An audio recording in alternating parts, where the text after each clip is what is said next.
Recorded Books and RB Digital present Blood at Sundown, The Violent Days of Lou Prophet, Bounty Hunter, by Peter Brandvold. Narrated by Richard Ferrone. Chapter 1. Lou Prophet quietly pumped a fresh cartridge into the action of his Winchester 73, off-cocked the hammer, and turned to his partner. "How you want to play this one?" Louisa Bonaventure lay belly down on the face of the bluff beside him. She turned to him, one pretty hazel eye arched. "Are you all right, Lou?" "No, I ain't all right. I'm in Dakota Territory. It's winter. It's colder'n a gravedigger's behind.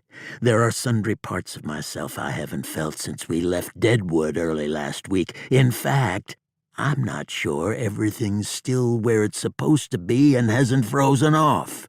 I fear when I finally pull off my moccasins, my toes are gonna come rolling out of my socks like dice off a craps table. I need a hot toddy worse than I ever needed one before, worse than I ever hope to again. That said, why do you ask?" "You asked me how I want to play this one.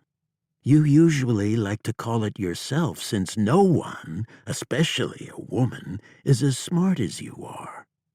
"Oh, that. Well..." Prophet shrugged, then, chuckling, turned his attention to the rambling wood-frame roadhouse nestled in the snowy hollow down the bluff's far side. A skein of gray smoke curled from the building's large stone chimney poking up from the pitched roof behind the broad front veranda. "You called it right the last couple of times. You seem to have an eye for strategy. When your neck ain't in such a hump you can't see straight." Prophet scowled over at her. "You don't got your neck in too big a hump to see straight, do you? I can usually tell, not by an actual hump, but usually by how quiet you've been on the trail. Like a whiskey still about to blow from an overheated firebox. You can't hear nothing until all of a sudden all hell breaks loose and your britches have caught fire and your ears are ringing to Whistle Dixie. I can also tell by the color in your cheeks.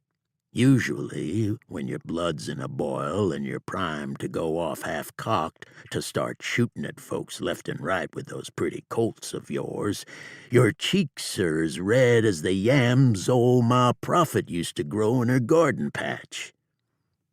Louisa gazed stone-faced down over the barrel of her Winchester carbine at the roadhouse below. The trail of the thieving killers had led her and Prophet here, several days north of Bismarck. Judging by the tracks they'd been following along the old stage and army road north of Devil's Lake, all 6 killers were likely warming themselves with whiskey, women, and the fire popping in the stone hearth down yonder, while Prophet and his comely blonde partner, Louisa Bonaventure, the infamous, notorious Vengeance Queen herself, lay belly flat against the frozen slab of this haystack butte, lightly dusted with a recent Dakota snow. The bones of Lou Prophet, born and bred in the warm and humid climes of North Georgia, were rattling from the cold. He couldn't feel his toes inside his high-topped fur-lined moccasins. True, the Georgia mountain winters could be cold, but not like this. He thought he could feel the temperature plummeting like a bucket down an empty well. His breath frosted in the air before his face, freezing in the bristles of his nearly 2 weeks' worth of sandy beard. Louisa turned to him slowly. Slowly, she blinked her long, cat-like hazel eyes.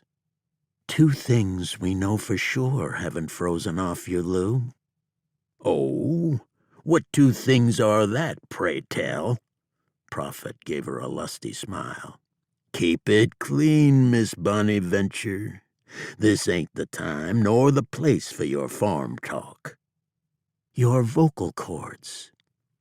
To keep listening to this audiobook, I've left you a link in the description so you can do it, at no cost thanks to Audible's 30-day free trial.